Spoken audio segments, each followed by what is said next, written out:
জামাল নাসেরের পাঠানো সেই লোকটি জেলখানার ভিতরে দৃশ্য দেখে অবাক হয়ে ফিরে এসে বললেন, জাহাপানা, কয়েকখানার ভিতরে গিয়ে দেখলাম সৈয়দ কুতুব নামাজের ভিতরে সেজদায় পড়ে আছে, আর শিকারী পাগলা কুকুর তার পাশে বসে তাকে পাহারা দিতেছে। মৃত্যুর ভয় ইমানদারেরা করে না। তাকে বলা হয়েছিল ক্ষমা চাওয়ার জন্য, তিনি বলেছেন মাজলুমকে ক্ষমা চাইতে হবে জালেমের কাছে। এর থেকে ফাঁসি গ্রহণ করে শাহাদাতের দরজা নিয়ে হাসি মুখে আমি আমার মনিবের দরবারে খাড়া হতে চাই, এটাই হলো ঈমান। হ্যাঁ, জামাল নাসেরকে আল্লাহ পাক ইন্তেকাম নিলেন, দুনিয়া থেকে বিদায় করে দিলেন। সম্রাট আকবর নাম শোনেন নাই? কোথাকার প্রেসিডেন্ট? ভারতবর্ষে। কত বড় নাম করা ব্যক্তি, দ্বীন ইলাহি চালু করলো, তার নামে আল্লাহু আকবার চালু করলো। আল্লাহু আকবার বলতে যেন তারে বোঝানো হয়, জিল্লে ইলাহি বলে ঘোষণা করা লাগলো তাকে। তার সামনে মাথা নত করার ব্যবস্থা করে দিল, কুর্নিশের ব্যবস্থা করে দিল। হযরতে মুজাদ্দিদ আল বিসানি রাহমাতুল্লাহ আলাইহি এর বিরোধিতা করলেন। বিরোধিতা করার পরে সম্রাট জাহাঙ্গীর তার জেলের মধ্যে ঢুকাই দিল। তাকে যখন দরবারে দাওয়াত দিয়েছিল, একটা গেট বানালো যাতে করে তার মাথা নিচু করে ঢোকা লাগে। আল্লাহর মাহবুব বান্দা মুজাদ্দিদ আল বিসানি রাহমাতুল্লাহ আলাইহি তিনি মনে করলেন এখানে গেটটা নিচু করা হয়েছে যাতে করে আমি মাথা নিচু করে ঢুকি, আর এটাই সে কুর্নিশ হিসাবে ধরে নেবে। তিনি মাথা নিচু করলেন না, মর্দে মুজাহিদ বাদশার দরবারে নিজের বাম পা খানা আগে ঢুকাইয়া দিলেন। এই অপরাধে তাকে কারারুদ্ধ করা হলো। জেলখানার ভিতরে তিনি আছেন। কয়েক মাস পরে জেলার সাহেব চিঠি লিখেছেন বাদশার কাছে, জাহাপানা, জেল তো হয় চোরের জন্য, ডাকাতের জন্য, বদমাশদের জন্য। কারে পাঠাইলেন জেলখানায়? মুজাদ্দিদ আল বিসানি নামক যে ব্যক্তিকে জেলে পাঠিয়েছেন, তিনি আসার পরেই কয় মাসে আমার জেলের মধ্যে চোর আর ডাকাত যা ছিল সব আল্লাহর ওলিতে পরিণত হয়ে গেছে। সম্রাট আকবর সেকেন্দ্রায় তার কবর রয়েছে, কেউ জিয়ারত করতে যায় না। মুজাদ্দিদ আল বিসানি রহমাতুল্লাহ আলাইহি হযরতে খাজা মুঈনুদ্দিন চিশতি রহমাতুল্লাহ আলাইহির দরবারে আজও হাজার হাজার মানুষ কবরের কাছে জিয়ারত করতে যায়। দিনদার, ইমানদার, সৎকর্মশীল হলে আল্লাহ পাক তার মহব্বত মানুষের দিলের মধ্যে পয়দা করে দেন। ভাইরা আমার, এই পৃথিবীর বুকে ভালো কাজ যারা করে তাদের জন্য ফুল বিছায় কেউ দেয় না। ফুল দেয়? ফুল দেয় না, কণ্ঠকা কীর্ণ থাকে। নবীজি কালেমার দাওয়াত দিয়েছিলেন, এই কারণে নবী কোনো ফুলের বিছানা পান নাই, ফুলের মালা পান নাই। কাফির বেঈমানেরা নবীজিকে মারধর করেছে, দান্দার মোবারক শহীদ করেছে। হযরত বেলালকে উটের পায়ের সাথে বেঁধে দিয়ে উট তাড়ায় দিয়েছে। দড়ির মাথায় বেলাল বাঁধা, পিঠের থেকে চামড়া খসেছে, মাথা থেকে চামড়া খসে গেছে। উত্তপ্ত মরুভূমির উপরে হযরত বেলালের রক্তাক্ত শরীরকে চিৎ করে শোয়াই দিয়েছে। চতুর্দিকে কাফেরেরা দাঁড়ায়া লোহার ডান্ডা দিয়ে তাকে পিটাইছে, আর বলেছে লাত মানাতির উপরে এখনো ঈমান আন। হযরত বেলাল একটা ভাঙ্গা আঙ্গুল কোন রকম আকাশের দিকে উঁচু করে বলেছেন, আহাদ আহাদ আহাদ লা ইলাহা ইল্লাল্লাহ লা ইলাহা লা ইলাহা ইল্লাল্লাহ মুহাম্মাদুর রাসূলুল্লাহ। কত চলে? পুলিশকে যে দায়িত্ব, যে ক্ষমতা গভর্নমেন্ট দেয়, সরকারি আইনে পুলিশের যে দায়িত্ব আছে, যে পাওয়ার আছে, পুলিশ যদি তার পাওয়ারকে নির্দ্বিধায় যদি এই দায়িত্ব পালন করতে পারত, আমি বলতে চাই গোটা দেশ একটা সুন্দর দেশে পরিণত হয়ে যেত। কিন্তু পুলিশ কি তার দায়িত্ব অবলীলাক্রমে পালন করতে পারে? পুলিশ বহু কষ্ট করে খাগড়াছড়ি আর বান্দরবানের পাহাড় ঘুরে ঘুরে বড় ডাকাতরে ধরে ফেলেছে। বড় চোরাচালানি, স্বর্ণ চোরাচালানকারী বড় একটা ডাকাতরে ধরে ফেলাইছে, জীবনের ঝুঁকি নিয়ে ধরছে। আসামি ধরা কি এত সহজ? গেলেই আসামি কয় যে আমার হাতে হ্যান্ডকাপ পরাই দেন, আমি আসছি। এরকম করে না, জীবনের ঝুঁকি নিয়ে তারপরে পুলিশ গ্রেফতার করে, তাদেরকে গ্রেফতার করলো। পরের দিন টেলিফোন আসলো, হ্যালো চট্টগ্রামের এসপি? বলে হ্যাঁ। আরে মিয়া তুমি ধরছো কারে? আরে ধরছি তো বল্টু মিয়ারে। কেন ধরলা তারে? কয় স্যার অস্ত্র শুদ্ধা ধরছি। তাতে কি হয়? আমার পার্টির লোক অস্ত্র শুদ্ধা ছাড়িয়ে দিবি যদি চাকরি করতে চাস। কথা ঠিক কিনা? এগুলি অনেক আগে হতো, আজকাল হয়তো হয় না, আজকাল হয়। আমি এ কথা কেন বললাম? থানায় আসামিদেরকে ধরা হয়, জেল হয়ে গেল, কয় মাস পর বেরিয়ে গেল, থানায় তার নামটা আসামির খাতায় লেখা গেল চোর হিসাবে, ডাকাত হিসাবে, সন্ত্রাসী হিসাবে, চোরাচালাকি হিসাবে, ঠিক কিনা? আবার ধরা পড়লো, আবার নাম উঠলো, আবার ধরা পড়লো, আবার নাম উঠলো, জেল থেকে মুক্ত হলো, নাম ঠিকই থাকলো খাতায়।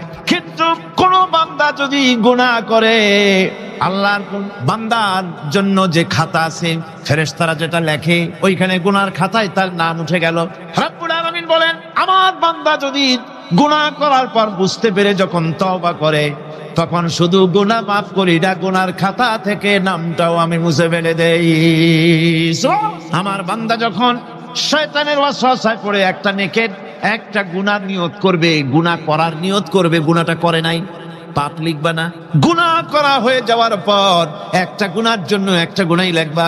আর যদি আমার বান্দা কোন একটি নেকির কাজের নিয়ত করেছে, হজের নিয়ত করেছে, হজে যায় নাই, মাদ্রাসা মসজিদে দান করবে, চট্টগ্রাম তাফসীরুল কোরআন মাহফিলে দান করবে, করে নাই এখনো, শুধু নিয়ত করেছে, নেক নিয়তের কারণে আমলনামায় একটা নেকি লিখে দিবা।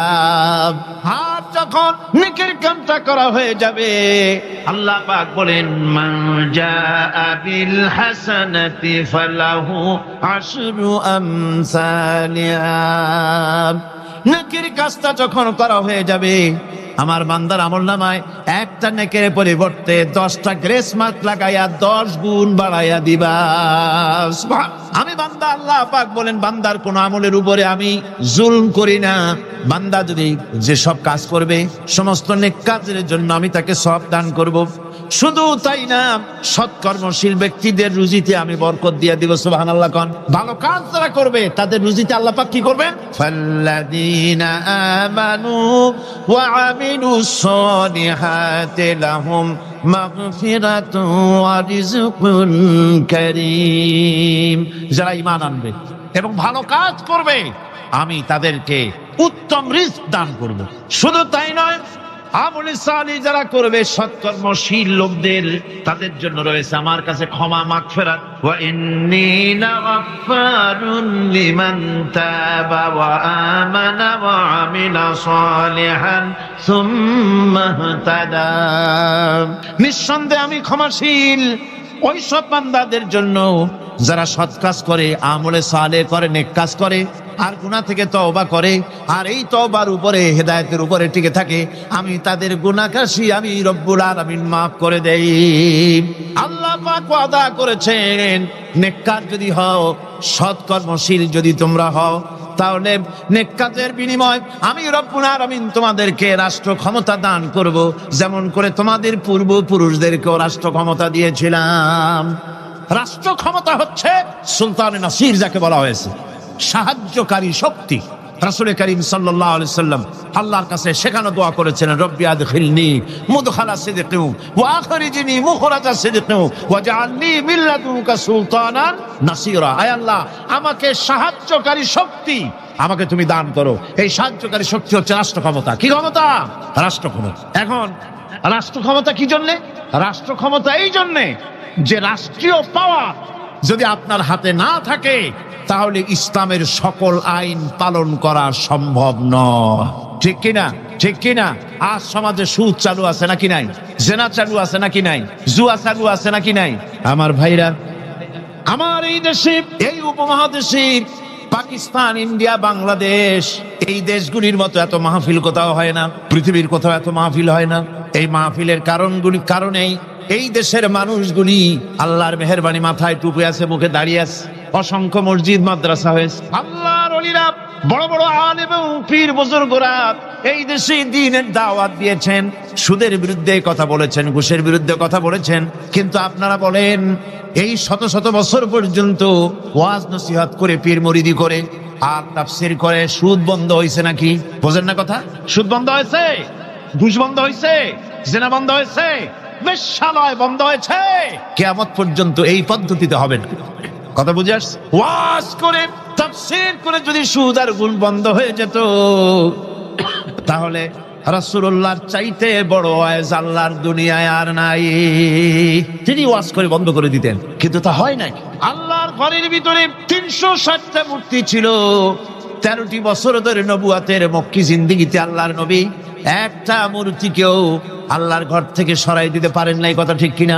কিন্তু যখন মদিনা মুনাওয়ারায় গেলেন, ইসলামী রাষ্ট্র হাতে পেলেন, এবার নবীজি ইসলামের রাষ্ট্রের প্রধান, এখন তিনি প্রেসিডেন্ট। সাহাবায়ে কেরাম আমলে সালেহ করেছে, ঈমান এনেছেন, আমলে সালেহ করেছেন, বদৌলতে আল্লাহ ক্ষমতা দিয়েছেন, এবার রাষ্ট্র ক্ষমতা হাতে। রাসূলুল্লাহ মক্কা দখল করলেন, কাবার ঘরের মধ্যে প্রবেশ করলেন, হাতে একটা লাঠি ছিল, মূর্তিগুলার মাথায় আঘাত করলেন, বললেন জা আল্লাহ ওয়া যাহাকাল বাতিল ইন্নাল বাতিলা কানা যাহুকা। সত্য সমাগত, মিথ্যা অপসৃত, সমস্ত মূর্তিগুলি ঘর থেকে বের করে দিলেন। আজ আর কারো ক্ষমতা নাই এই মূর্তি টিকাবার জন্য আগায় আসে সিনা পাইতে, যে মূর্তি ভাঙ্গেন কেন? আছে কেউ? আছে কেউ? শুধু তাই না, কাবা ঘরে ঢোকার জন্য চাবি যার কাছে থাকে সে লোকের আজ আর টাকা লাগে নাই। এর আগে রাসূলুল্লাহ ঘরের মধ্যে ঢুকতে চাইছিলেন, ঢুকতে দেওয়া হয়নি, আরো গালাগালি দেওয়া হয়েছিল। আর আজকে চাবিওয়ালা দৌড়ে আসছে, হুজুর ঘরে ঢুকবেন না, এই নেন চাবি।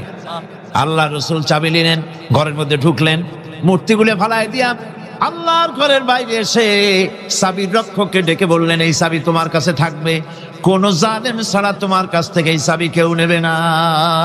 রাহমাতুল লিল আলামিন, কি ব্যবহারটা! এই চাবি তোমার কাছেই থাকবে। লোকটি স্পষ্টই বুঝতে পারলো তিনি কোন সাধারণ মানুষ নন, সাধারণ কোন দেশ দখলকারী বাদশা নন, নিঃসন্দেহে তিনি আল্লাহর নবী। তিনি পড়ে নিলেন লা ইলাহা ইল্লাল্লাহু মুহাম্মাদুর রাসূলুল্লাহ। আজ পর্যন্ত ওই চাবি ওই বংশের লোকের কাছেই থাকে, কারণ রাসূলুল্লাহ বলেছেন জালেম ছাড়া এই চাবি তোমার কাছ থেকে কেউ নেবে না। এখন বাদশাও চাবি নেয় না, যেহেতু হাদিস অনুযায়ী জালেম হয়ে যাবে। রাসূলুল্লাহ ঘরে ঢুকলেন, মূর্তিগুলি ভালাই দিলেন, হাত সুদ বন্ধ করে দিলেন, ঘুষ বন্ধ করে দিলেন। বাংলাদেশে কিয়ামত পর্যন্ত যদি ওয়াজ হয়, সুদ ঘুষ বন্ধ হবে না। তবে হ্যাঁ, বাংলাদেশে একটা জায়গা আছে যেখানে বসে সুদ একদিনই বন্ধ করে দেওয়া যায়। সেটা কোন জায়গা? কোন জায়গা? আপনারা খুব ভালো করে বুঝেছেন, সেটার নাম সংসদ। কিন্তু গোটা জাতির কপাল খারাপ, যারা সুদকে মায়ের সাথে জেনা করার মতো গুনাহ মনে করে, সেই লোকগুলির আধিক্য পার্লামেন্টে জাতি বানাইতে পারে নাই। যদি তা হতো, বাজেট বক্তৃতার ভেতরে আমি বলেছিলাম, স্পিকার সাহেব, এই বাজেট যারা তৈরি করেছে সরকার এবং এই বাজেট প্রস্তুতকারী, কিয়ামতের দিন অবশ্যই আল্লাহর দরবারে আসামি হবেন, কারণ পুরা বাজেট সুদ ভিত্তিক। আর সুদকে আল্লাহ পাক হারাম করে দিয়েছেন, জঘন্যতম হারাম। সুদের মধ্যে 70টি গুনাহ, তার 70 গুনাহ হলো নিজের মাকে নিকাহ করা। নাউযুবিল্লাহি মিন যালিক। ভাগ্য আমরা বদলাতে চাই, ঠিক কিনা? কিন্তু বিশ্বাস করুন, আল্লাহ রাব্বুল আলামিনের কোরআন আমার হাতে, বিশ্বাস করুন, এ ভাগ্য সমাজতন্ত্র বদলাইতে পারে নাই, পুঁজিবাদ বদলাইতে পারে নাই, ধর্ম নিরপেক্ষ মতবাদ বদলাতে পারবে না, কখনোই পারবে না। জাতির ভাগ্য বদলাবে শুধু কোরআনের আইন, কিসের আইনে বদলাবে? এই কোরআন ছাড়া ভাগ্য বদলাবার আর কোনো পথ। কোরআনের দিকে গিয়ে আসুন। শুধু তাফসীর শোনার জন্য পাগল হলে হবে না, আমল করতে হবে। মাওলানা সৈয়দ সালমান নদভী সাহেব, তিনি যে কথাটা বলেছেন, কি দারুণ কথা বলেছেন। তাফসীর শুধু শুনলে হবে না, শুনে একাজন দায়ী হয়ে যান, আপনারা কোরআনের দাওয়াতকারী হয়ে যান, বাড়ি বাড়ি ডোর টু ডোর চলে যান, মানুষকে বুঝান জাতীয়তাবাদ, পুঁজিবাদ, সমাজবাদ, ধর্মনিরপেক্ষ মতবাদ, সকল বাদের পরিণতি বরবাদ। ইসলামের পরিণতি আবাদ। ইসলামের পরিণতি কি? আবাদ। ইসলামের দাওয়াত দেন, কোরআনের দাওয়াত দেন, আর প্রস্তুতি গ্রহণ করুন। নির্বাচন যখন আবার আসবে, কোরআনের লোকগুলো পাঠায় দিবেন। আল্লাহ যেন তৌফিক দেন, আল্লাহ যেন তৌফিক দেয়। জোরে কোন আমিন। ভাইরা আমার, আমলে সালেহ যারা করবে, সৎ কাজ যারা করবে, আল্লাহ তাদের জন্য জান্নাত দান করবেন। জোরে বলেন সুবহানাল্লাহ। রব্বুল আলামিন বলেন, والذين آمنوا وعملوا الصالحات سندخلهم جنات تجري من تحتها الأنهار خالدين فيها أبدا। আল্লাহ রাব্বুল আলামিন বলেন, যারা ঈমান এনেছে আর যারা সৎ কাজ করেছে, আমি তাদেরকে অবশ্যই জান্নাত দান করব। সুবহানাল্লাহ। এমন জান্নাত দেব যেই জান্নাতের নিচের থেকে শতত প্রবাহিত নহর প্রবাহিত রয়েছে। এত সুন্দর জান্নাত তারা পাবে। এটা হচ্ছে আল্লাহর ওয়াদা। এটা কার ওয়াদা? সৎকর্ম যদি করেন, ভালো কাজ যদি করেন, আল্লাহ পাক সৎকর্মশীলদের জন্য জান্নাত দিবেন। তারপরে আল্লাহ আবার কি বলছেন শোনেন, আল্লাহ পাক বলেন সন্দেহ করো না, আমার কথায় কোনো সন্দেহ করো না। ওয়াদাল্লাহি হাক্কান ওয়া মান আসদাকু মিনাল্লাহি কিলা। আল্লাহর ওয়াদা অবশ্যই হক। আল্লাহর চাইতে সত্যবাদী আর কে হতে পারে? কে হতে পারে? আল্লাহর কথাগুলো বিশ্বাস হয় না। ওই যে নির্বাচনের সময় কে একজন কইলো, এবার আমাকেও পাঠা, জম্মের খাওয়া খাইবা, রাস্তাগুলা সোনা দিয়ে বানাই দেবো, গরুর গাড়ি চাকার মতো জিলাপি বানাই দেবো, খাইতে গিয়ে শীত হয়ে থাকবা। মানুষেরা মহব্বতের ঠেলায় অস্থির। আরে মুসলমান, একটা শাড়িতে ভুলে যায়, একটা লুঙ্গিতে ভুলে যায়, 10টা টাকায় ভুলে যায়। আপনারা মনে কিছু নেবেন না তো? একটা ছাগলও তার দাম হয় 500 টাকা, 1000 টাকা, 2000 টাকা, কিন্তু নির্বাচনের সময় আল্লাহর বান্দাদের দাম যারা ভোট দিতে যায় এই ছাগলের চাইতে কমে যায়, 50 টাকা 100 টাকা বিক্রি হয়ে যায়। আপনারা কিছু মনে নিলেন না তো? রাগ করেন না, আমি দৃষ্টান্ত দেওয়ার জন্য দুঃখিত। এটা হলো বাস্তব, এটা আমাদের সমাজের বাস্তবতা। আমাদেরকে বুঝতে হবে, আমাদেরকে চিনতে হবে কার পিছনে দৌড়ায়। ওটা কি নামাজ পড়ে? ও তো আল্লাহর হক আদায় করে না, মানুষের হক আদায় করবে কিভাবে? ওর নামাজ নাই, ওর চরিত্র নাই, মদ খায়, বউ পর্দায় থাকে না, কিসের নেতা?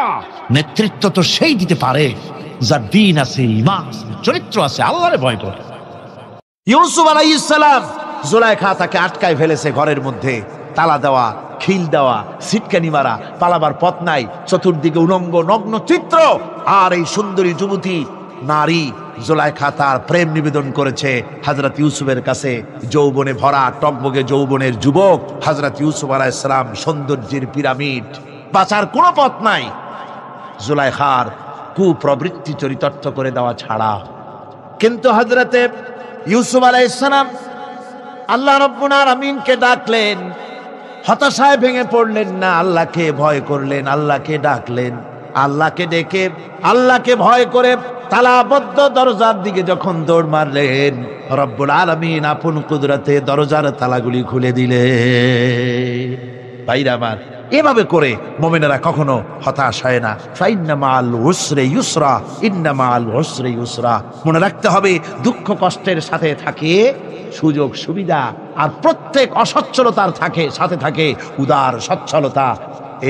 এর কোনো বিপরীত কখনই হয় না। আল্লাহ রাব্বুল আলামিন এইভাবে করে মুমিনদেরকে বলেছেন যেন তারা হতাশায় ভেঙে না পড়ে।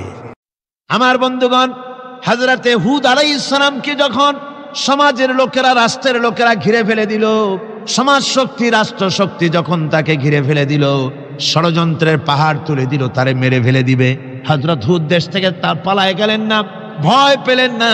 হযরতে হুদ আলাইহিস সালাম বললেন, কোরআনে কারিমে হযরত হুদের কথা কোট করা হলো, ফাকিদুনি জামিআন সুম্মা লা তুনজিরুন। সম্মিলিতভাবে ষড়যন্ত্র করো আমার বিরুদ্ধে, সবাই মিলে ষড়যন্ত্র করো, সুম্মা লা তুনজিরুন, আর আমাকে এতটুকু অবকাশ তোমরা দিও না। ইন্নী তাওয়াক্কালতু আলাল্লাহি রাব্বি ওয়া রাব্বিকুম। আমি ভরসা করেছি সেই আল্লাহর উপরে, যার কুদরতি হাতের ভেতরে, যিনি আমাদের রব, তোমাদেরও রব, আর যার কুদরতি হাতের ভিতরে তামাম পৃথিবীর জানগুলি যার হাতে, সে আল্লাহর উপরে ভরসা করেছি। ষড়যন্ত্র যদ্দূর আছে করতে থাকো, আমি ষড়যন্ত্র পরোয়া করি না। সুবহানাল্লাহ বলেন। এটাই হলো মুমিনের কোয়ালিটি।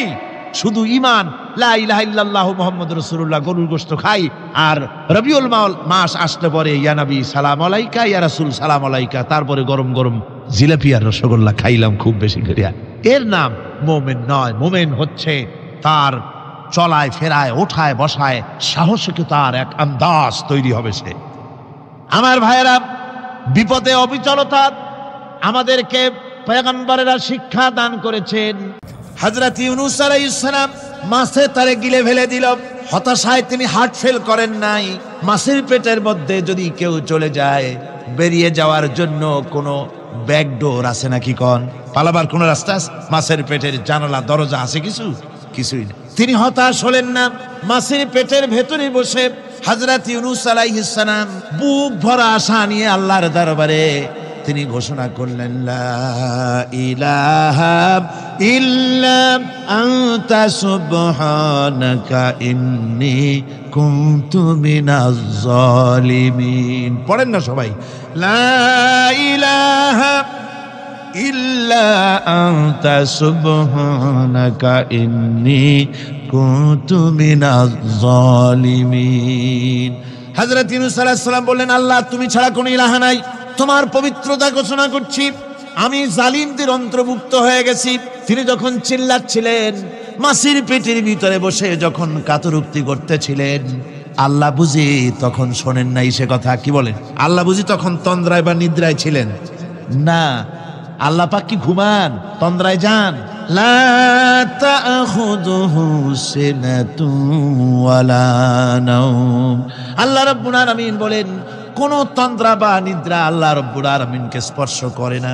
হযরত ইউনূস আলাইহিস সালাম যখন মাছের পেটের ভিতরে বসে চিৎকার মারলেন, আল্লাহ পাক বলেন, ইউনূস রে, তোমার ওই ডাক কেউ শোনে নাই, দুনিয়ার কোনো রাজা বাদশাহ শোনে নাই, দুনিয়ার কোনো বন্ধু বান্ধব তোমারও শোনে নাই, কিন্তু আমি তোমার আরশের মালিক, আমি রব্বুল আলামিন শুনেছি। শুধু শুনি নাই, সঙ্গে সঙ্গে জবাব দিয়ে দিয়েছি। ফাস্তাজাবনা লাহু ওয়া নাজ্জাইনাহু মিনাল গাম্মি। পড়েন, ফাস্তাজাবনা লাহু ওয়া নাজ্জাইনাহু মিনাল গাম্মি ওয়া কাযালিকা নুজিল মুমিনিন। আল্লাহ পাক বলেন, আমি জবাব দিলাম। মাছের পেটের ভিতরে বেদনা শুরু হয়ে গেল, মাছ আর তলদেশে শুয়ে থাকতে পারলো না, সাঁতরাতে পারলো না, মাছ ভেসে উঠল উপরে। পেটের যন্ত্রণায় মাছ কিনারায় চলে এসে বমি করে দিতে পারলে যেন বাঁচি, এই অবস্থা মাছের হলো। কিনারায় চলে এলো, বমি করে ইউনূস আলাইহিস সালামকে ফেলে দিল, মাছও বাঁচলো, ইউনূস আলাইহিস সালামও বাঁচলো। আল্লাহ রাব্বুল আলামিন বলেন, মুমিনারা শোনো, শুধু ইউনূসকে নয়, ওয়া কাযালিকা নুজিল মুমিনিন। এইভাবে করে মুমিন বান্দারা যদি আমাকে ডাকি, আমার কাছে যদি হাত ফাইলায়, আমি আল্লাহ রাব্বুল আলামিন মুমিনদের এভাবে বিপদ মুক্ত করে দেই। আমার বন্ধুগণ, কোরআনে কারীমে রব্বুল আলামিন বলেন, ফাআনজালাল্লাহু সাকিনাতাহু আলাইহি ওয়া আইয়াদাহু বিজুনুদিন লাম তারাওহা। আল্লাহ পাক তার মনের মধ্যে গভীর প্রশান্তি এবং স্বস্তি দান করলেন, আর এমন সৈন্য দিয়ে সাহায্য করলেন যে সৈন্যদেরকে তোমরা দেখতে পাও না। এভাবে করে রব্বুল আলামিন মুমিনদের বিপদে আপদে মুসিবতে সব সময় আল্লাহ পাক মুসলমানদেরকে সাহায্য করেছেন। জোরে বলেন সুবহানাল্লাহ। মুমিনদের সাহায্যকারী আল্লাহ। তাই ইসলামী আন্দোলনের সাথে যারা আছে, যারা কর্মী, যারা নেতা, যারা মুমিন, যারা ঈমানদার, মেঘের মতো প্রচন্ড কালো মেঘ হয়ে চতুর্দিক থেকে অন্ধকারের মতো এসেছে বিপদ, কোনো বিপদ না। আল্লাহ পাক সাহায্যকারী। কে সাহায্যকারী? জোরে বলেন, সাহায্যকারী কে? আল্লাহ সুবহানাহু ওয়া তাআলা, তিনি সাহায্যকারী, ভয় নাই। আল্লাহ পাকের উপর ঈমান আনলে পরে কলিজার ভিতরে দুর্জয় সাহসের সৃষ্টি হয়ে যায়, কোনো ভয় অন্তঃকরণে তার থাকে না। আল্লাহ পাক সাহায্য করেন। আর আল্লাহর উপরে ঈমান আনলে পরে রব্বুল আলামিন বলেছেন, ইয়া আইয়ুহাল্লাযীনা আমানু হাল আদুল্লুকুম আলা তিজারাতিন তুনজিকুম মিন আযাবিন আলীম। এমন একটা ব্যবসার কথা কি বলবো না, যে ব্যবসায় তোমাদেরকে জাহান্নামের আযাব থেকে বাঁচায় দেবে। তার প্রথম কাজই হলো আল্লাহর প্রতি ঈমান আনা। ঈমান আনলে পরে এই সমস্ত গুণ তৈরি হয়ে যায়। আর ঈমানে সবচাইতে উপকৃত হয় সমাজের লোকেরা, রাষ্ট্রের লোকেরা, পরিবারের লোকেরা, দেশের মানুষ উপকৃত হয় মুমিনদের দিয়ে ঈমানের কারণে। তার কারণ হলো, একজন মুমিন, একজন ব্যক্তি যখন ঈমানদার হয়, মুমিন হয়ে যায়, আল্লাহর প্রতি যখন প্রগাঢ় বিশ্বাস তার এসে যায়, তখন সেই ব্যক্তি নৈতিকতার মান তার বেড়ে যায়। জোরে বলেন সুবহানাল্লাহ। নৈতিক চরিত্রের উপরে সে প্রতিষ্ঠিত হয়, সে মিথ্যা বলতে সাহস পায় না। মুমিন ব্যক্তি মিথ্যা বলতে সাহস পায় না। কেন পায় না? মিথ্যা বলতে সাহস পায় না, ঠকাতে সাহস পায় না, ওজনে কম দিতে সাহস পায় না, শয়তানি বদমাশি করতে সাহস পায় না। তার কারণ হলো আল্লাহ পাক বলে দিয়েছেন, মুমিন কোরআনের ভিতরে পড়েছে, ইয ইয়াতালাক্কা المتلقيان عن اليمين وعن الشمال قعيد। দুজন নিয়ন্ত্রণকারী ফেরেশতা তোমার ডানে এবং বামে বসে বসে তোমাকে নিয়ন্ত্রণ করছে, কোথায় যাও কি করো এই ফেরেশতারা বসে বসে সব দেখতেছে। মা ইয়ালফিযু মিন কাওলিন ইল্লা লাদাইহি রাকীবুন আতীদ। মানুষ এমন কোনো কথা বলে না যা ফেরেশতারা রেকর্ড না করে, সব রেকর্ড হয়ে যায়। তাই মুমিন ব্যক্তি দায়িত্বহীন কথা বলতে পারে না। মুমিন ব্যক্তির চরিত্র ভালো হয়ে যায়, সে যে কথা বলে বুঝে শুনে কথা বলে, সে যে ওয়াদা করে বুঝে শুনে ওয়াদা করে, যেহেতু সবকিছুর জবাব কিয়ামতে দিতে হবে। কোথায় দিতে হবে? কোথায় দিতে হবে? কিয়ামতে আল্লাহর দরবারে জবাব দিতে হবে। মহান আল্লাহ রাব্বুল আলামিন বলেছেন, ওয়ালাকাদ খালাকনাল ইনসানা ওয়া না'লামু মা তুওয়াসবিসু বিহি নাফসু। মানুষ সৃষ্টি করেছি আমি, তার অন্তঃকরণের ভিতরে ওয়াসওয়াসা কি হয় আমি জানি।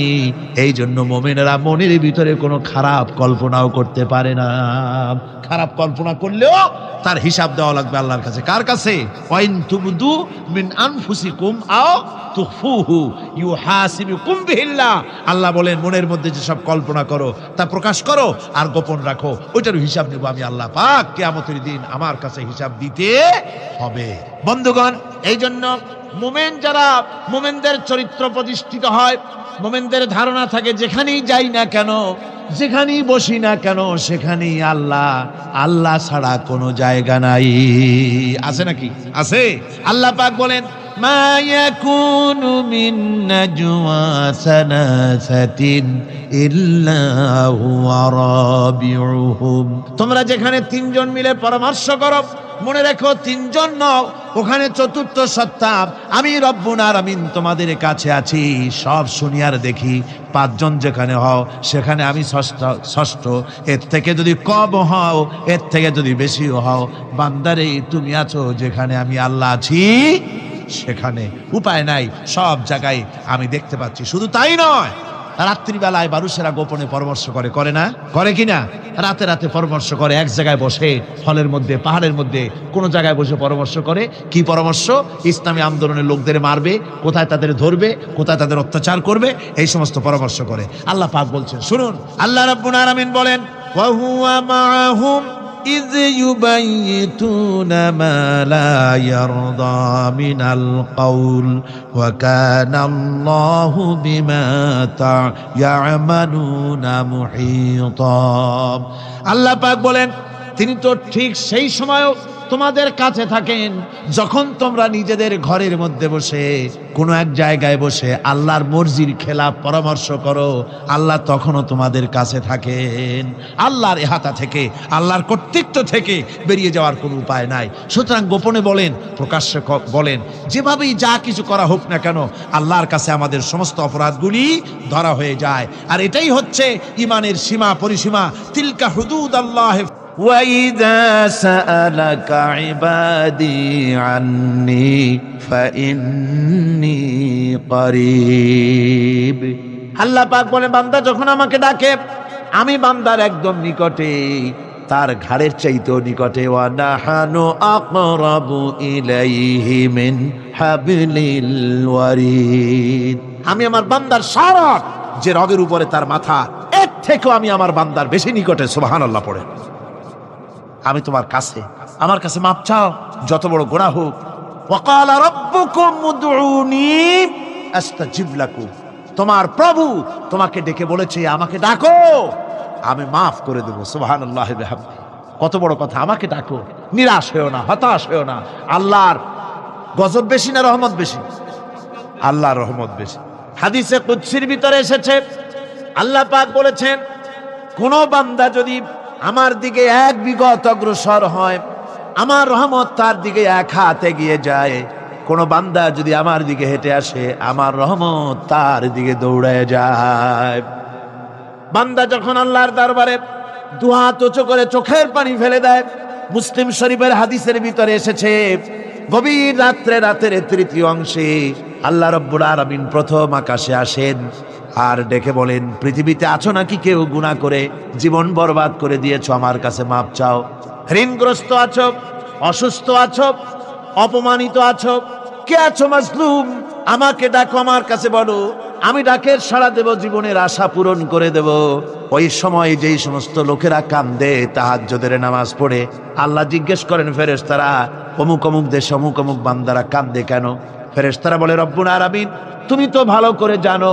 আল্লাহ বলেন, জানি, তবুও তোমাদের মুখে শুনতে চাই। তারা বলে, রব্বুল আলামিন তোমার এই বান্দা গুনাহ করেছি, গুনার জন্য মাপ চায়, জাহান্নাম থেকে বাঁচতে চায়। আল্লাহ পাক বলেন, ফেরেশতারা আমার এই বান্দারা আমারে দেখেছে নাকি? বলে দেখে নাই। বলে আমার দোজখ দেখেছে নাকি? বলে না, তাও দেখে নাই। আমার বেহেশত দেখেছে নাকি? বলে না, তাও দেখে নাই। আল্লাহ পাক বলেন, ফেরেশতারা সাক্ষী থাকো, ওরা আমাকে দেখে নাই, আমার বেহেশত দোজখ কিছুই দেখে নাই, শুধুমাত্র আমার নবীর কথা, আমার কোরআনের কথা বিশ্বাস করে আরামের ঘুমকে হারাম করে যেভাবে তারা কাঁদতেছে, সাক্ষী থেকে যাও ফেরেশতারা, আমার রহমতের দরিয়ায় জোশ মেরেছে, আমার ওই ক্রন্দনরত বান্দাগুলিকে আমি আল্লাহ মাফ করে দিলাম। সুতরাং মুমিন বান্দা যারা, আল্লাহর মুমিন বান্দা যারা, এই ঈমানের কোয়ালিটি, এটাও হতাশায় নিরাশায় ভেঙে পড়বে না। গুনাহ তো মানুষই করে, গুনাহ হয়ে গেছে, মাপ চাও। তোমার গুনাহ কদ্দূর? তোমার গুনাহ যদি হয় পাহাড় সমান, আল্লাহর রহমত আকাশ সমান। জাহান্নামের কঠিন শাস্তি থেকে বাঁচতে হলে আল্লাহর প্রতি ঈমান আনতে হবে। আর ঈমান আনলে যে কোয়ালিটিগুলি হওয়া উচিত, সেগুলি আমি আপনাদের সামনে আলোচনা করছি। এরপর আরেকটি কোয়ালিটি হবে মুমিনের, তা হলো কঠোর কঠিন বিপদে অবিচল থাকবে, বিপদে ভেঙে পড়বে না। বিপদ আপদ, শত্রুতা, ক্ষয় ক্ষতি যা কিছু হয় সবই আল্লাহর পক্ষ থেকে, এটা মেনে নিতে হবে এবং ধৈর্য ধারণ করতে হবে। বিপদ মুসিবত শুধু উম্মতের জন্য নয়, দুনিয়ার সমস্ত নবীদের বিপদ এসেছে। হয় নাই নবীদের বিপদ আসে নাই? কোরআনে কারীম থেকে শুনুন, আল্লাহ রাব্বুল আলামিন বলেন, وَكَذَلِكَ جَعَلْنَا لِكُلِّ نَبِيٍّ عَدُوًّا مِنَ الْمُجْرِمِينَ। আল্লাহ পাক বলেন, এমনি করে আমি সকল নবীদের শত্রু বানিয়ে দিয়েছি সব পাপিষ্ঠ আর অপরাধ প্রবণ লোকদেরকে। প্রত্যেক যুগে নবীদের শত্রু ছিল, প্রত্যেক যুগে নবীদের কি ছিল? শত্রু ছিল। সে শত্রু কারা ছিল? আল্লাহ পাক বলছেন, নবীদের শত্রু ছিল পাপিষ্ঠ আর অপরাধ প্রবণ লোক, এরাই ছিল নবীদের দুশমন। রাসূলগণের অবস্থা যদি এই হয়, তাহলে তার উম্মত, ওই দিনের ধারক বাহক যারা, তাদের বুঝি বিপদ আপদ হবে না নাকি? হবে কিনা? তো ইসলামের বিরোধিতা যারা করে, কোরআনের পরিভাষায় বলা হয়েছে ইসলামের দুশমন, নবীদের দুশমন। দুনিয়ার সব পাপিষ্ঠ আর অপরাধ প্রবণ লোকেরাই ইসলামের দুশমন হয়, নবীদের দুশমন হয়। আজও দেখেন, আজও তাকিয়ে দেখেন, ইসলামী আন্দোলনের বিরোধিতা যারা করে তারা পাপিষ্ঠ চরিত্রের কিনা, তাকায় দেখেন, খুঁজে দেখেন, সর্বত্র খুঁজে দেখুন, খুঁজে দেখুন। যারা ইসলামী আন্দোলনের বিরোধিতা করে, যারা ইসলামকে মিটিয়ে দেওয়ার চেষ্টা করতেছে, যারা ইসলামকে মৌলবাদ বলে, ইসলামকে সাম্প্রদায়িক বলে, কোরআনে কারীমের কথা কত স্পষ্ট যে নবীদের দুশমন হয়, ইসলামের দুশমন হয় মুজরিম লোকেরা, অপরাধ প্রবণ আর পাপিষ্ঠ লোকেরা। আজও আমরা দেখতে পাই এই শ্রেণীর লোকেরা পাপিষ্ঠ এবং সবচাইতে সমাজের নিকৃষ্ট ধরনের চরিত্রহীন লোক। নামাজ নাই। আপনি খুঁজে দেখেন, ইসলামী আন্দোলনের বিরোধিতা যারা করছে, যারা নেতৃত্ব দিচ্ছে, নামাজ নাই, রোজা নাই, চরিত্র নাই, হজ নাই, যাকাত নাই, মদ, জুয়া, জেনা, ব্যভিচার ইত্যাদিতে লিপ্ত। চেহারা দেখলে ছেলেপেলেরা 2 গ্লাস পানি খায়, ভরস ওঠে। কথা ঠিক কিনা কর? এই হলো অবস্থা। মারে কেন? মুমিনদেরকে, পয়গম্বরদেরকে, সাহাবীদেরকে এবং ঈমানদারদেরকে মারে কেন? তার কারণ হচ্ছে আল্লাহ রাব্বুল আলামিন বলেছেন, ওয়ামা নাকামু মিনহুম ইল্লা আইয়ুমিনু বিল্লাহিল আজিজিল হামিদ। কাফিররা ঈমানদার লোকদেরকে অন্য কোন অপরাধী নির্যাতন চালায় না, নির্যাতন চালায় শুধু এই কারণে যেহেতু মুমিন লোকেরা পরাক্রমশালী, আল্লাহ রাব্বুল আলামিনের দ্বীনকে কায়েম করতে চায়, তার উপরে ঈমান এনেছে, এই কারণেই তারা মারে। ঠিক কিনা কর? যুগে যুগে নবীদের উপরে, সাহাবীদের উপরে যে অত্যাচার হয়েছে, সে অত্যাচার এই কারণেই হয়েছে, অন্য কোনো কারণে নয়। এই কঠিন বিপদে অবিচলতা এবং ধৈর্যের দৃষ্টান্ত নবীগণ পেশ করেছেন পৃথিবীর বুকে। আমরা দেখেছি ইব্রাহিম আলাইহিস সালামকে আগুনে ফালানো হয়েছে, আছে না কোরআন শরীফে? আমি কিন্তু গল্প করতেছি না, সব কোরআনের কথা। কিসের কথা? ইব্রাহিম আলাইহিস সালামকে আগুনে ফালানো হচ্ছে। অপরাধ কি? অপরাধ হচ্ছে হযরত ইব্রাহিম আলাইহিস সালাম দাওয়াত দিয়েছেন লা ইলাহা ইল্লাল্লাহ। জোরে পড়েন লা ইলাহা ইল্লাল্লাহ, লা ইলাহা লা ইলাহা ইল্লাল্লাহ মুহাম্মাদুর রাসূলুল্লাহ। হযরত ইব্রাহিম আলাইহিস সালাম দ্বীনের দাওয়াত দিয়েছেন, এক আল্লাহর দাওয়াত দিয়েছেন, ঈমানের দাওয়াত দিয়েছেন। আর কোন অপরাধ ছিল না। নমরুদ সহ্য করতে পারল না। কোরআনে কারীমের মধ্যে সব কথাগুলি আল্লাহ পাক এই জন্য বিধৃত করেছেন, এই জন্য কোরআনে কারীমের মধ্যে সব কথা উঠায় দিয়েছেন, যাতে করে মুমিনেরা বিপদ আসলে পরে যেন ঘাবড়ে না যায়। ইব্রাহিম আলাইহিস সালামকে আগুনে ফালানো হচ্ছে। ফেরেশতা বলছে, ইব্রাহিম তোমারে আগুনে ফালায় দেওয়া হতেছে, আমার কাছে সাহায্য চাও, আমার কাছে ক্ষমতা আছে, আগুনগুলো উঠাইয়া নমরুদের বংশ জ্বালায় দেব। হযরত ইব্রাহিম ফেরেশতার কাছে সাহায্য চাইছিলেন নাকি? তিনি বললেন, ফেরেশতা তোমার কাছে সাহায্য কেন চাইব? আমি তো এমন কোন অন্ধ আল্লাহর ইবাদত করি না যেই অন্ধ স্রষ্টা তার গোলামের দুঃখ দুর্দশা না দেখেন। আমি তোমার কাছে সাহায্য চাইব না। হযরত ইব্রাহিম আলাইহিস সালাম পাশ করলেন। কি বলেন, পাশ করছেন না? ঈমানের পরীক্ষায় পাশ। আগুনের মধ্যে হযরত ইব্রাহিমকে যখন ফেলানো হচ্ছে, রব্বুল আলামিন আগুনের প্রতি নোটিশ করে দিলেন, ইয়া নারু কুনি বারদাও ওয়া সালামান আলা ইব্রাহিম। আগুন আমার ইব্রাহিমের জন্য শান্তিদায়ক, ঠান্ডা হয়ে যা। এখন কি আর আগুনের বাপের ক্ষমতা আছে ইব্রাহিমকে পোড়ানো? আর ক্ষমতা নাই। আমার বন্ধুগণ, ইব্রাহিম আগুনের ভিতরে আরামে বসা আছেন, আর ওদিকে নমরুদ বসে বসে দেখতেছে দূর থেকে। ইব্রাহিম তো জ্বলে না, গায়ের মধ্যে আগুন জ্বলে গেল। ডাক দিয়া কয়, আগুন তোর হলো কি? কেন জ্বালাইতে পারিস না আমার দুশ্মন রে? হলোটা কি তোর? তোর কি জ্বালানো শক্তি বন্ধ হয়ে গেল নাকি? আগুনের ভিতর থেকে জবাব এলো, নমরুদ রে, আমার ভিতরে জ্বালানো শক্তি আছে কি নাই যদি প্রমাণ করতে চাও, টেস্ট করতে চাও, তুই নিজে আয়, তোরে শুদ্ধ তামাম দুনিয়া জ্বালাই দিতে পারি, ইব্রাহিমের এক গাছা পশমও জ্বালাইতে পারি না। তার কারণ হচ্ছে আমি হচ্ছি মাখলুক, আল্লাহ হচ্ছেন খালিক। আল্লাহ আমাকে বলেছেন না জ্বালাতে, তুমি 1000 বার বললেও আমি ইব্রাহিমকে জ্বালাইতে পারবো না।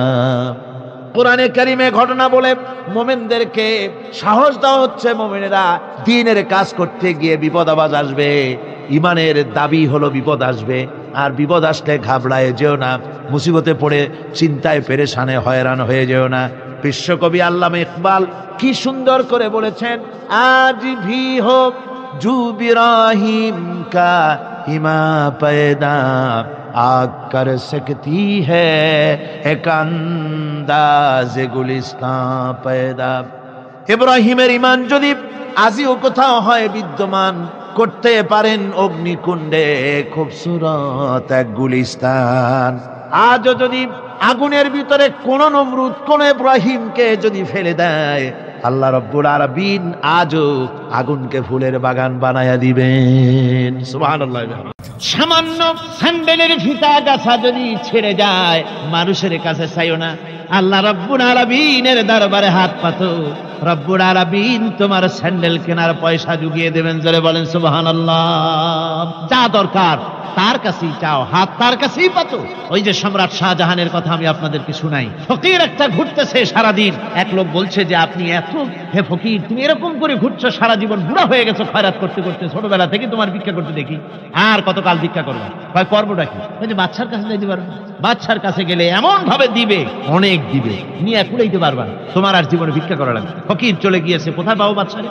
দেখো মসজিদে পাবা। এখন তিনি নামাজ চলে গিয়েছে সেখানে, মসজিদের বারান্দায় দাঁড়ায় দেখে সম্রাট শাহজাহান হাত পেতে মোনাজাত করতেছেন, চোখের থেকে পানি পড়ে দাড়ি ভিজে ভিজে পড়ে। মোনাজাত শেষ করে বাদশা যখন বাইরে নেমেছেন, তখন ফকির তাকে সালাম দিয়ে চলে যান। বাদশা বলছেন, তুমি আমাকে সালাম দিয়ে চলে যাচ্ছ, তুমি তো ভিক্ষুক। আমার কাছে তো সমস্ত ভিক্ষুকই আমার কাছে চায়, ভিক্ষুক তো ভালো, ধনীরাও আমার কাছে চায়, তুমি ভিক্ষুক মানুষ আমার কাছে তুমি চাইলে না, সালাম দিয়ে চলে যাও। ফকির বলতেছেন, যা পানা সত্যি কিছু চাইতে এসেছিলাম, কিন্তু আমি আপনাকে দেখার পরে আমার চিন্তার পরিবর্তন হয়ে গেছে।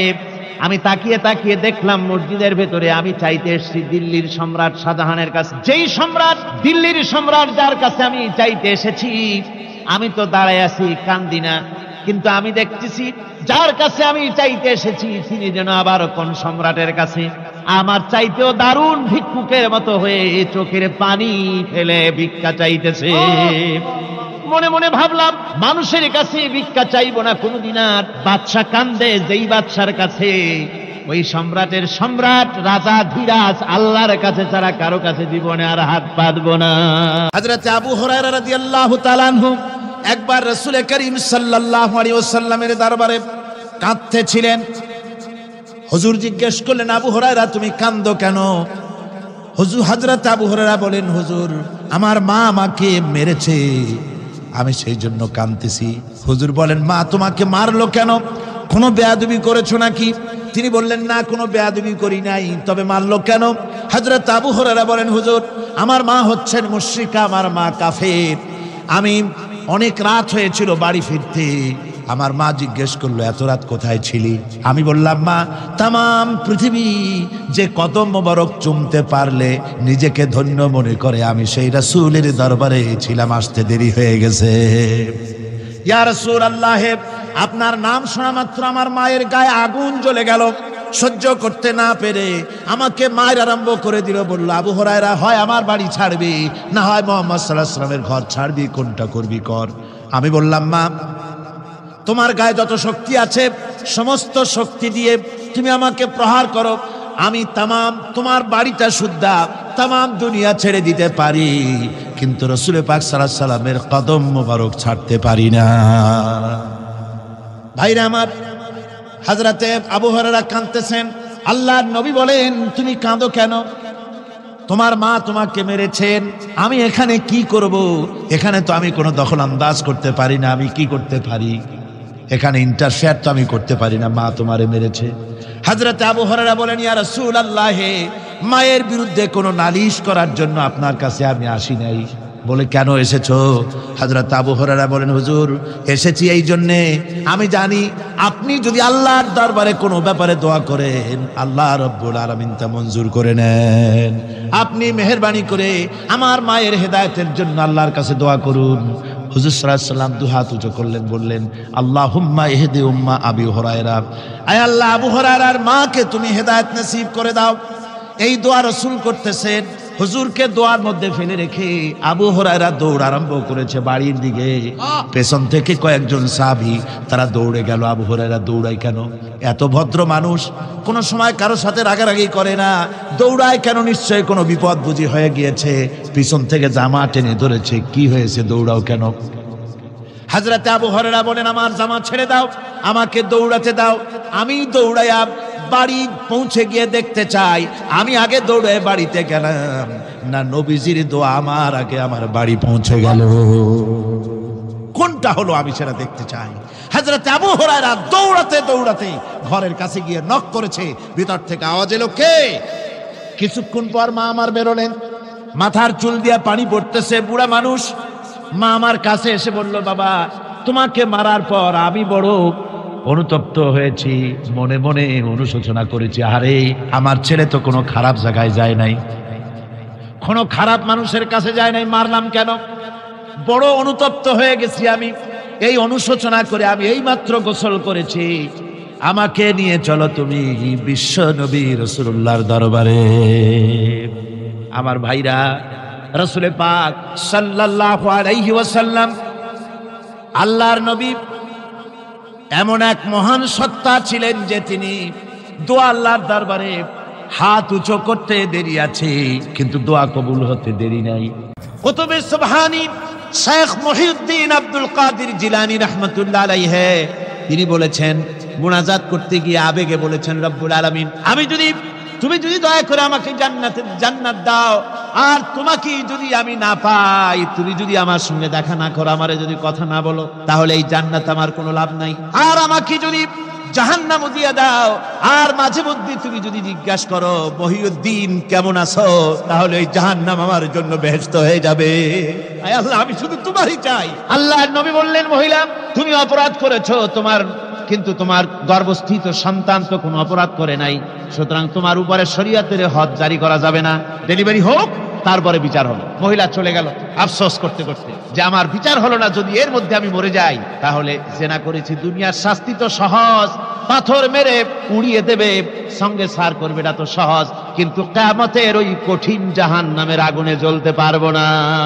মহিলাটি সন্তান ডেলিভারির পরে মহিলা চলে এসেছে রাসূলের কাছে, হুজুর এই সে আমার বাচ্চা ডেলিভারি হয়েছে, আপনি মেহেরবানি করে আমার উপরে হদ জারি করেন, শাস্তি দেন। আল্লাহর নবী বলেন, মহিলা তুমি অপরাধ করেছো, কিন্তু তোমার সন্তানের হক আছে, তোমার বুকের দুধ 2.5 বছর পর্যন্ত সে পান করবে, আমি তার হক নষ্ট করতে পারি না। মহিলা আবার চলে গেল কাঁদতে কাঁদতে, যদি এর মধ্যে মরে যায়, 2.5 বছর যেতে পারে নাই, তার আগেই মহিলা ওই বাচ্চাটাকে কোলে নিয়ে হাতে একটা রুটি দিয়া হুজুরের কাছে আসছে। কত পেরেশানি দেখেন। মহিলা এসে বলেন, ইয়া রাসূলুল্লাহ, আমার এই বাচ্চা এখন দুধ ছেড়ে দিয়েছে, সে রুটি খাইতে পারে, হুজুর আর দেরি করবেন না, এই শাস্তি না নিয়ে যদি মরে যাই, জাহান্নামের কঠিন আযাব আমি ভোগ করতে পারবো না। আল্লাহর নবী ওই মহিলাকে অর্ডার দিয়া দিলেন, একে বুক পর্যন্ত মাটির মধ্যে গেড়ে দিয়া চতুর্দিক থেকে পাথর নিক্ষেপ করো। মহিলাকে নিয়ে পাতাকে বুক পর্যন্ত মাটির ভিতরে গেড়ে দিয়া চতুর্দিক থেকে যখন পাথর নিক্ষেপ করা হচ্ছিল, রক্ত ছিটে এসে একজন সাহাবীর গায়ে পড়ায়, সাহাবী মহিলাকে ভৎসনা করলেন। আল্লাহর নবী বললেন, শুনতে পেরে নবীজি বললেন, ও সাহাবী ভৎসনা করো না, বরং এই মহিলার তওবা আল্লাহ রাব্বুল আলামিন এমন ভাবে কবুল করেছেন, যদি সে তওবা দুনিয়ার সব মানুষকে ভাগ করে দেওয়া যায়, তাহলে সমানভাবে ভাগ করে দেওয়া যাবে। 60,000 সৈন্য তাদের অশ্ব নিয়ে, তাদের উষ্ট্র নিয়ে, তাদের মালপত্র নিয়ে, জাহাজের সামান নিয়ে শ্রাবণের খরস্রোতা নদী, উত্তাল তরঙ্গমালায় ভরা নদীর উপর থেকে এই সাহাবীরা পাড়ি দিয়ে ওপার চলে গেলেন। ওপার যাওয়ার পরে হযরতে সাদ বলছেন, তোমাদের কেউ কি হারায় গেছে নাকি? সবাই এদিক ওদিক তাকায় খোঁজ করে বলল, মানুষ তো দূরের কথা, একটা উট আর ঘোড়াও একটাও হারায় যায় নাই। একজন বলল, আমার একটা পেয়ালা, যে পেয়ালা আমি পানি পান করতাম, সেই পেয়ালাটা তুফানে ছিটকে কোথায় চলে গেছে, ওইটা হারায় গেছে। হযরতে সাদ বলেন, মুজাহিদের কোন জিনিস দরিয়া নিতে পারে না, অবশ্যই তা ফেরত আসবে। এই কথা তিনি বলতেছিলেন, হঠাৎ করে দরিয়ার কিনারে একটা আওয়াজ হলো, দেখা গেল তুফানের ভিতরে সেই হারানো বাটিটা তাদের মধ্যে ফিরে এসেছে। আল্লাহু আকবার। মুজাহিদদেরকে সাহায্য করেন স্বয়ং আল্লাহ রাব্বুল আলামিন। আফ্রিকার জঙ্গলের কাছে ভিন্ন ইতিহাস, জঙ্গলের কাছেই মুসলমানদেরকে থাকতে দেওয়া হয়েছে। মনে করা হয়েছিল জঙ্গলের সমস্ত হিংস্র প্রাণীরা এই মুসলমানদের শেষ করে দেবে, যুদ্ধ করা লাগবে না। হযরতে সাদ সে অবস্থা বুঝতে পারলেন, তিনি একটা মঞ্চ তৈরি করলেন। সেই মঞ্চের উপরে দাঁড়ায় জঙ্গলের প্রাণীদের দিকে লক্ষ্য করে তিনি নোটিশ জারি করে দিলেন, বললেন, ইয়া আইয়াতুহাল হাশারাত ওয়াস সিবাউ নাহনু আসহাবু রাসূলুল্লাহ সাল্লাল্লাহু আলাইহি ওয়াসাল্লাম। হে জঙ্গলের হিংস্র প্রাণীরা, আমরা আল্লাহ রাসূলের সাহাবী, ফাইন্না নাজিলুনা ফামান ওয়াজাদনা বাদাহু কাতালনাহু। আমরা রাসূলের সাহাবী, এইখানে আল্লাহর দ্বীনকে কায়েম করার জন্য আমরা এসেছি, আল্লাহর কলেমার আওয়াজ নিয়ে আমরা এখানে রাত কাটাবো।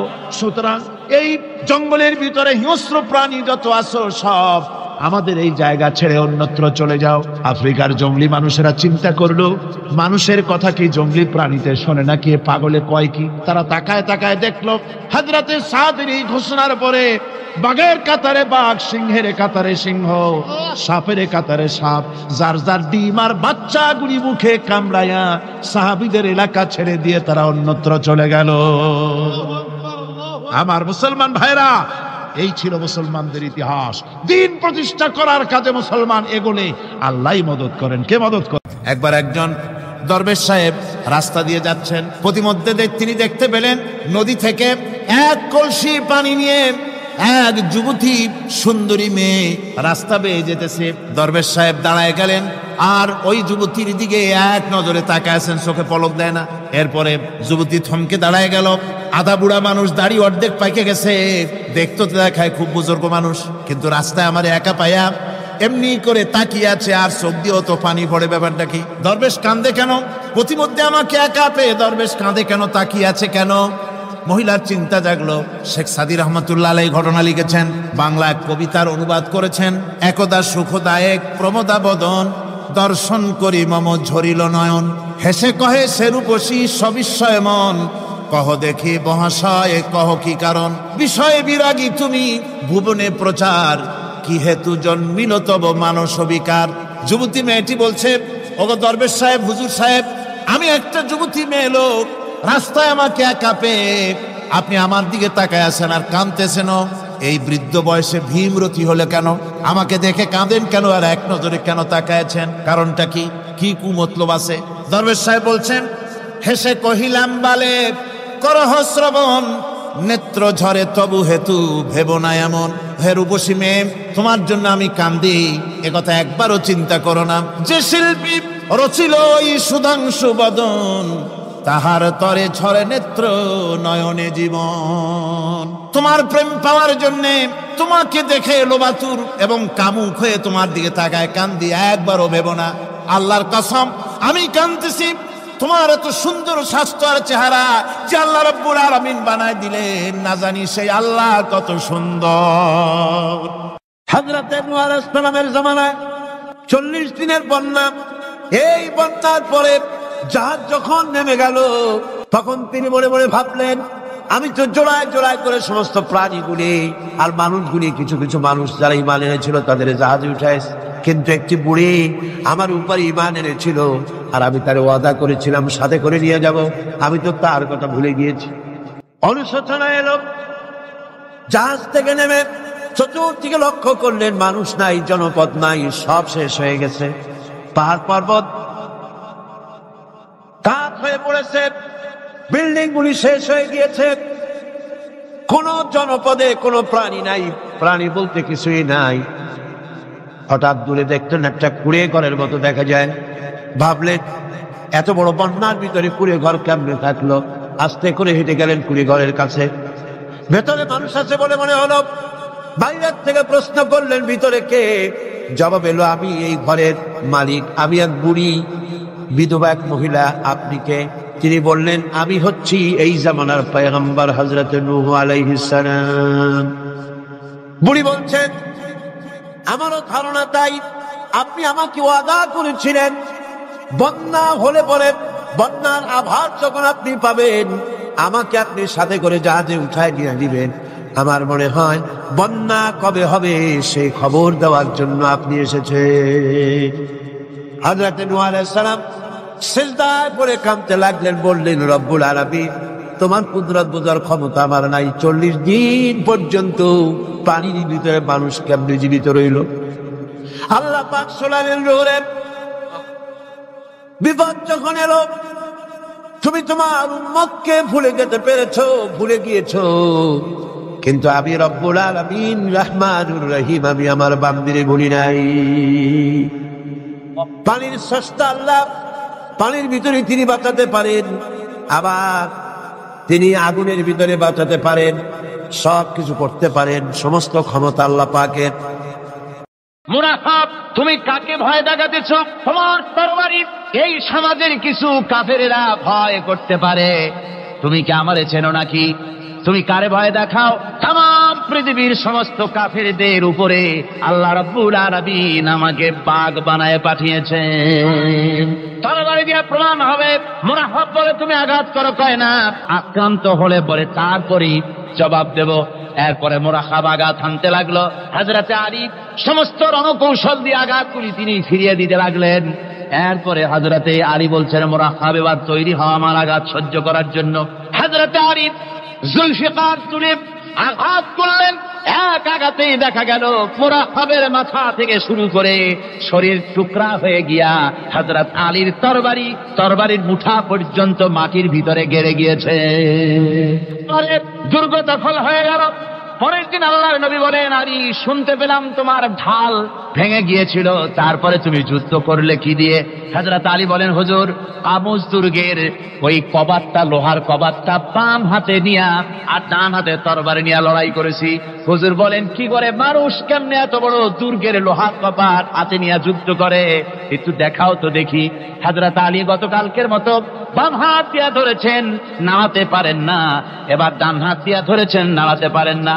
ডান আর বাম দুই হাত দিয়া সমস্ত শক্তি দিয়ে এমন জোরে টান বেড়েছেন, প্রতিটি লোমকূপের গোড়া থেকে ঘাম বেরিয়ে এসেছে, এক চুলো নড়াতে পারেন নাই।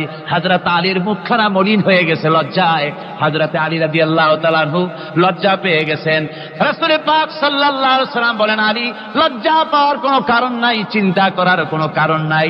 তোমার নিজস্ব শক্তি দিয়ে তুমি লড়াই করতে পারো নাই। এত বড় লোহার দরজা নিয়ে, কবাট নিয়ে মানুষ সেভাবে লড়াই করতে পারে না। আল্লাহ তার দ্বীনকে বিজয়ী করার জন্য তোমার ভিতরে আল্লাহ রাব্বুল আলামিন ক্ষমতা দিয়েছিলেন। জোরে বলেন সুবহানাল্লাহ। আল্লাহ রাব্বুল আলামিন এই জিহাদের ময়দানে যখন মানুষ আসে, আল্লাহ তাদের উপরে মদদ দান করেন। আমার বন্ধুগণ, আল্লাহর দ্বীনকে জমিনের উপরে প্রতিষ্ঠিত করার জন্য যদি আমরা আজও যদি ঐক্যবদ্ধ হই দ্বীন কায়েমের জন্য, তাহলে আল্লাহ রাব্বুল আলামিন আমাদেরকে মদদ করবেন। আল্লাহ পাক কোরআনে কারীমের মধ্যে বলেছেন, ওয়া কানা হাক্কান আলাইনা নাসরুল মুমিনিন। মুমিনদেরকে সাহায্য করা আমি আল্লাহর জন্য ওয়াজিব হয়ে যায়। জোরে বলেন সুবহানাল্লাহ।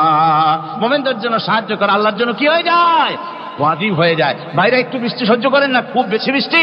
আচ্ছা, এটা রহমত। এটা কি রহমত? আমার ভাইরা, জিহাদের ভিতরে আল্লাহর জান্নাতে যাওয়ার জন্য তারা জিহাদ করেছেন।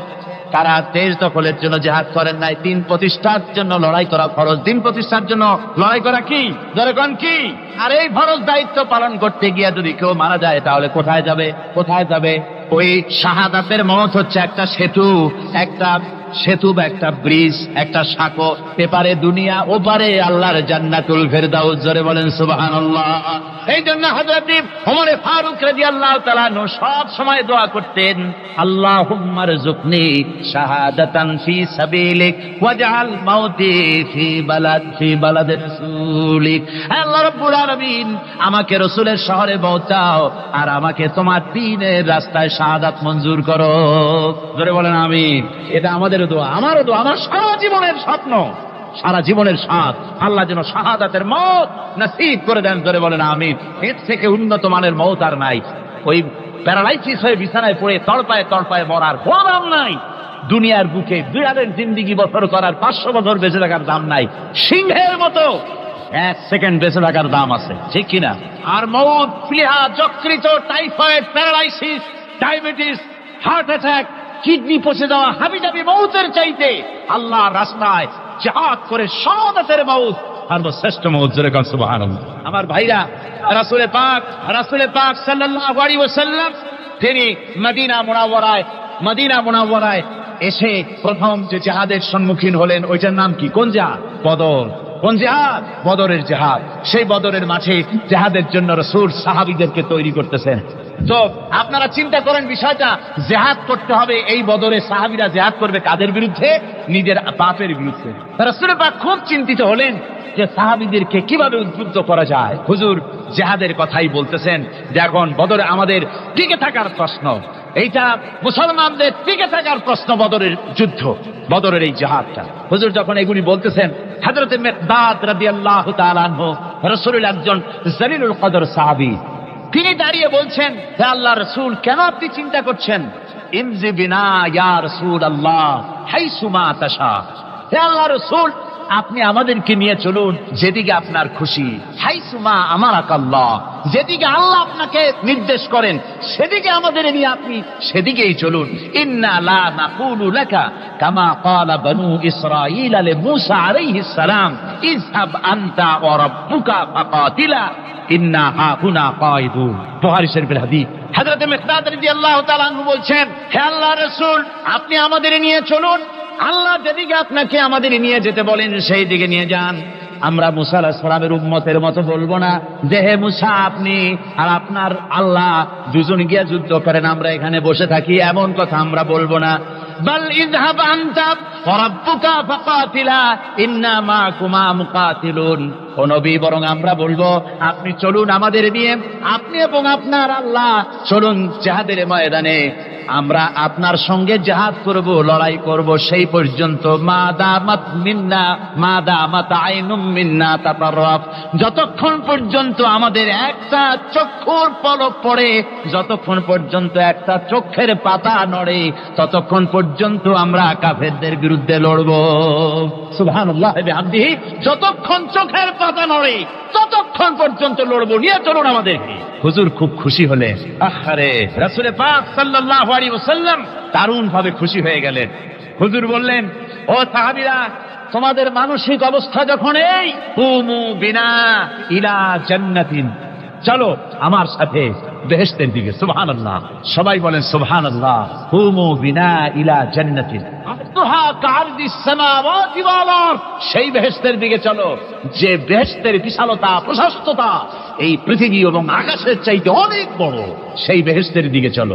ফাকামা উমাইর বিন হামাম ওয়া কানা ইয়াকুলুত তামার, হযরত উমাইর বিন হামাম এক যুবক, তিনি দাঁড়িয়ে গেলেন।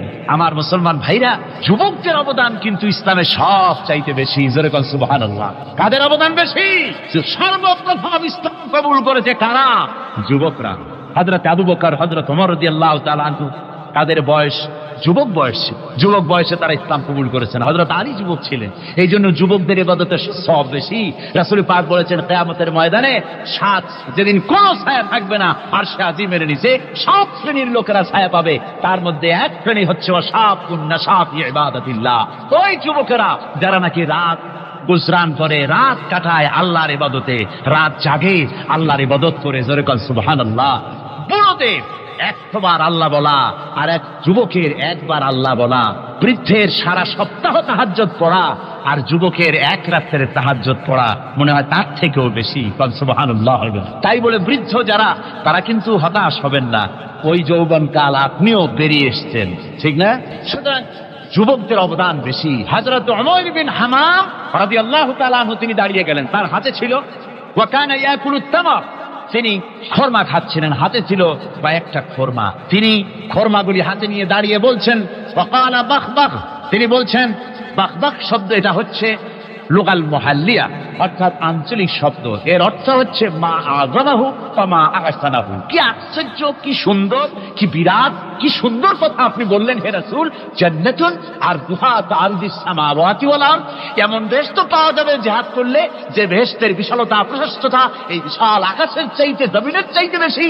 ওয়াল্লাহি লাউ কুনতু হাইয়ান হাত্তা আকুলাহুন্না, আমি যদি, ওয়াল্লাহি আল্লাহর কসম, আমি যদি এই খরমাগুলো যদি খাইতে থাকি, ইন্নাহা লা হায়াতুন তাবিলা, তাহলে তো এটা অনেক লম্বা হায়াত লাগবে। এই খরমাগুলি খাইতে অনেক সময় লাগবে, বেহেশতে যাইতে দেরি হয়ে যাবে। সুতরাং এই খরমা তো আর খাওয়া যাবে না। ফারমাবিহিন না, হাতের খরমাগুলি সব ফেলে দিয়ে জিহাদের ময়দানে লাফায় পড়লেন। অনেকগুলি কাফেরকে জাহান্নামের ঘাতে উতরায় দিয়া হযরত ওমর নিজেও শাহাদাত বরণ করলেন। জিহাদের শেষে জিহাদের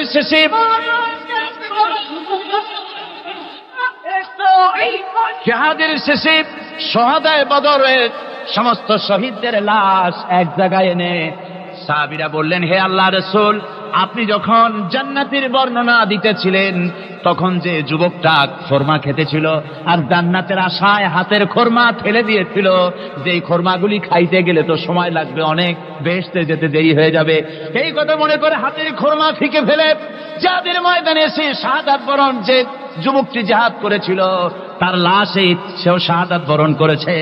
রাসূল পাক হযরত ওমরের চেহারার দিকে লক্ষ্য করে তার দিকে অঙ্গুলি সংকেত করে হুজুর বলছেন, ইন্নাকা মিন আহলিহা, ওমর, যে বেহেশতের জন্য তুমি খরমা খাওয়ার ধৈর্য ধরতে পারো নাই, আমি নবী সাক্ষী দিচ্ছি তুমি সেই জান্নাতের অধিবাসী। আমার ভাইরা, ওই জান্নাতে যাওয়ার জন্য, আল্লাহর দ্বীনকে প্রতিষ্ঠার জন্য আমাদেরকে ঐক্যবদ্ধ হতে হবে। আল্লাহর দ্বীনের জন্য আল্লাহর নবীর যে আদর্শ, সে আদর্শ প্রতিষ্ঠার জন্য এগিয়ে আসতে হবে। যদি আমরা তা করতে পারি, আমরা সংখ্যায় কত, আমাদের অস্ত্র আছে কি নাই, আমাদের জনবল কত, আমাদের সৈন্যবল কত, এগুলি প্রশ্ন না। প্রশ্ন হচ্ছে ওয়ালা তাহিনু ওয়ালা তাহসানু ওয়া আনতুমুল আলাউনা ইন কুনতুম মুমিনিন। কোনো ভয় নাই, কোনো চিন্তা নাই, যদি তোমরা মুমিন হও আমি আল্লাহ তোমাদেরকে বিজয়ী করবো। জোরে বলেন সুবহানাল্লাহ।